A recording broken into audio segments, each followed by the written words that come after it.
Welcome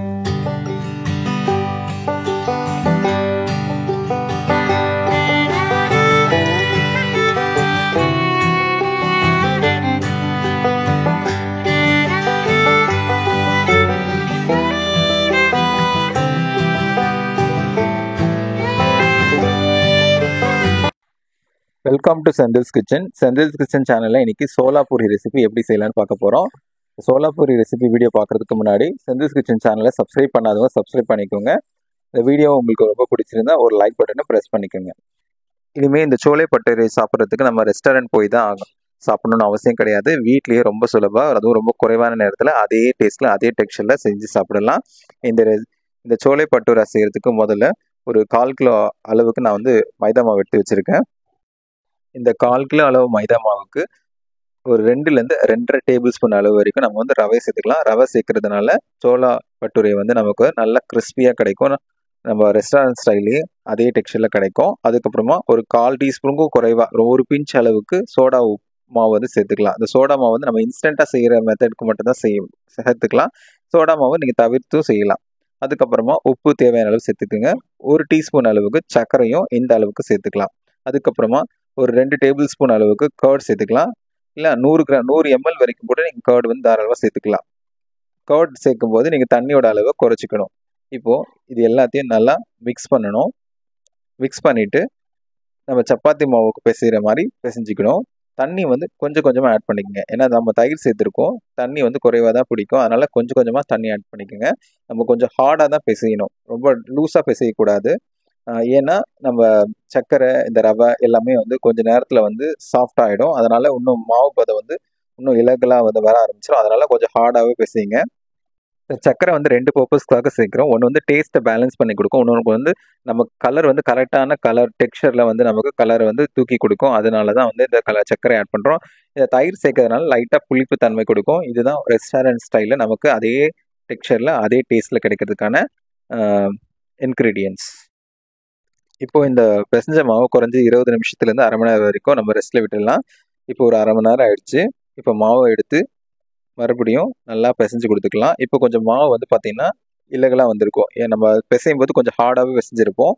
இப்போது அந்த தயிர், சர்க்கரை, ரவை எல்லாம் சேர்ந்து இருக்கிறதுனால கொஞ்சம் மாவு இலகலாகவே வந்திருக்கும். ஒரு மீடியம் சாஃப்ட் ரேஞ்சுக்கு வந்திருக்கும். இப்போ ஈஸியாக நம்ம மறுபடியும் பிசைஞ்சு எடுத்துக்கலாம். நல்லா பிசைஞ்சு எடுத்துக்கோங்க. பிசைஞ்சு எடுத்துகிட்டு நம்ம தேவையான உருண்டைகளை பிடிச்சி எடுத்துக்கலாம். இந்த மாவு பிசைறதுக்கு நான் எண்ணெய் எதுவுமே சுத்தமாக சேர்த்துக்கவே இல்லை. உங்களுக்கு தேவைப்பட்டால் 1 டீஸ்பூனில் கூட சேர்த்துக்கலாம். இப்போது நம்ம உருண்டை பிடிக்கணும். இந்த மாதிரி பரோட்டாக்கு எப்படி நம்ம உருண்டை பிடிப்போம், இந்த மாதிரி கையில் வச்சு ப்ரெஸ் பண்ணணும். அப்போ தான் நமக்கு ஈவனாக ஒரே ஷேப்பில் கிடைக்கும். அதே மாதிரி நம்ம விரிசல் இல்லாமல் வரும். அதனால் இந்த மெத்தடில் நீங்கள் உருண்டை பிடிச்சிக்கங்க. கடையிலலாம் பார்த்தீங்கன்னா உருண்டை ரொம்ப பெருசாக பிடிப்பாங்க. ஒரு சோளாபூரி சாப்பிட்டாவே நமக்கு வயிறு ஃபுல்லாகிடும். ஆனால் வீட்டில் அந்த அளவுக்கு ஷேப்பில் நம்மளால செய்ய முடியாது. அதனால் நான் இன்றைக்கி ஒரு மீடியம் ரேஞ்சில் தான் செய்கிறேன். உங்களுக்கு என்ன சைஸில் வேணுமோ அந்த மாதிரி சைஸில் நீங்கள் உருண்டையை பிடிச்சி எடுத்துக்கோங்க. இப்போ நான் என்னோட மீடியம் சைஸ் ரேஞ்சில் நான் பிடிச்சி எடுத்துக்கிட்டேன். இப்போது நம்ம பூரிக்கு எப்படி மாவு பிசையுமோ அதே மாதிரி பிசைஞ்சு எடுத்துக்கலாம். நீங்கள் மறுபடியும் உருட்ட தேவையில்லை. ஏன்னா இந்த மாதிரி நம்ம உருண்டை பிடிச்சிருக்கலாம். நீங்கள் அப்படியே டேரெக்டாக பிசைய ஆரம்பிச்சிக்கலாம். தேவைப்பட்டால் உங்களுக்கு மைதா மாவையே சேர்த்து நம்ம பூரிக்கு எப்படி பிசையுமோ தட்டுவோமோ அதே மாதிரி நீங்கள் தட்டி எடுத்துக்கலாம். கொஞ்சம் தின்னாவே தட்டி எடுத்துக்குங்க.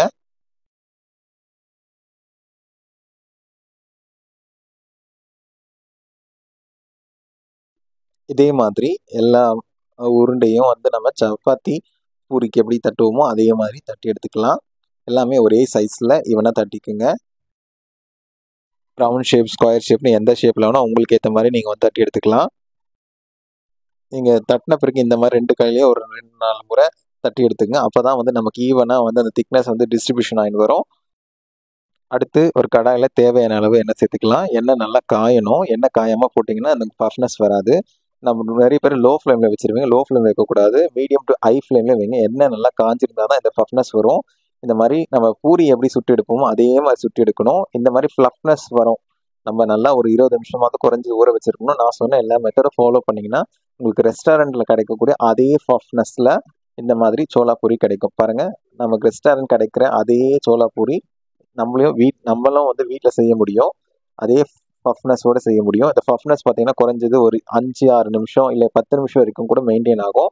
நீங்கள் எப்போ சாப்பிட்றீங்களோ அந்த டைமில் தான் வந்து நீங்கள் சோளா பூரியை வந்து சுட்டு கொடுக்கணும். ஃப்ரெஷ்ஷாக தான் நம்ம வந்து சோளா பூரியை வந்து சுட்டு கொடுக்கணும். ஏன்னா அந்த பஃப்னஸ் வந்து அப்போ தான் மெயின்டைன் ஆகும். நம்ம வந்து ஒரு அரை மணி நேரம் அந்த மாதிரி விட்டுட்டீங்கன்னா அந்த பஃப்னஸ் வந்து நம்ம பூரி எப்படி வந்து சுருங்கிடும் அதே மாதிரி இதுவும் சுருங்கிடும். அதனால நீங்கள் எப்போ சாப்பிட்றீங்களோ இன்ஸ்டண்ட்டாக அப்போ வந்து சோளா பூரி செஞ்சு கொடுங்க. இனிமேல் நம்ம பூரி சாப்பிட்றதுக்கு இந்த சோளா பூரி சாப்பிட்றதுக்கு ரெஸ்டாரண்ட்டுக்கு போக வேண்டிய அவசியமே இல்லை. வீட்லேயே சாப்பிடலாம் அதே டேஸ்ட்டோட. இதுக்கு பர்ஃபெக்ட் காம்பினேஷன் பார்த்தீங்கன்னா சென்னா மசாலா. நீங்கள் சென்னா மசாலாவோட சேர்த்து சாப்பிட்டீங்கன்னா அவ்வளோ டேஸ்ட்டாக இருக்கும். பட் நான் இன்னைக்கு சென்னா மசாலா ப்ரிப்பேர் பண்ணல. உங்களுக்கு சென்னா மசாலா ரெசிபி வேணா நான் இன்னொரு வீடியோவில் அப்லோட் பண்ணுறேன். உங்களுக்கு சென்னா மசாலா ரெசிபி வேணும்னா கமெண்ட் செக்ஷனில் சென்னா மசாலா ரெசிபி அப்படின்னு சொல்லிட்டு கமெண்ட்ல மென்ஷன் பண்ணீங்கன்னா அடுத்த வீடியோவில் உங்களுக்கு சென்னா மசாலா ரெசிபி எப்படி செய்யுதுன்னு சொல்கிறேன். வாவ், ரெஸ்டாரண்ட் ஸ்டைலில் கிடைக்கக்கூடிய அதே டேஸ்ட் சும்மா அள்ளுதுங்க. நீங்களே இதை வீட்டில் ட்ரை பண்ணி பாருங்கள். இந்த வீடியோ உங்களுக்கு பிடிச்சிருந்தா ஒரு லைக் பட்டனையும் ப்ரெஸ் பண்ணிக்கோங்க. தேங்க்ஸ் ஃபார் வாட்சிங். பை.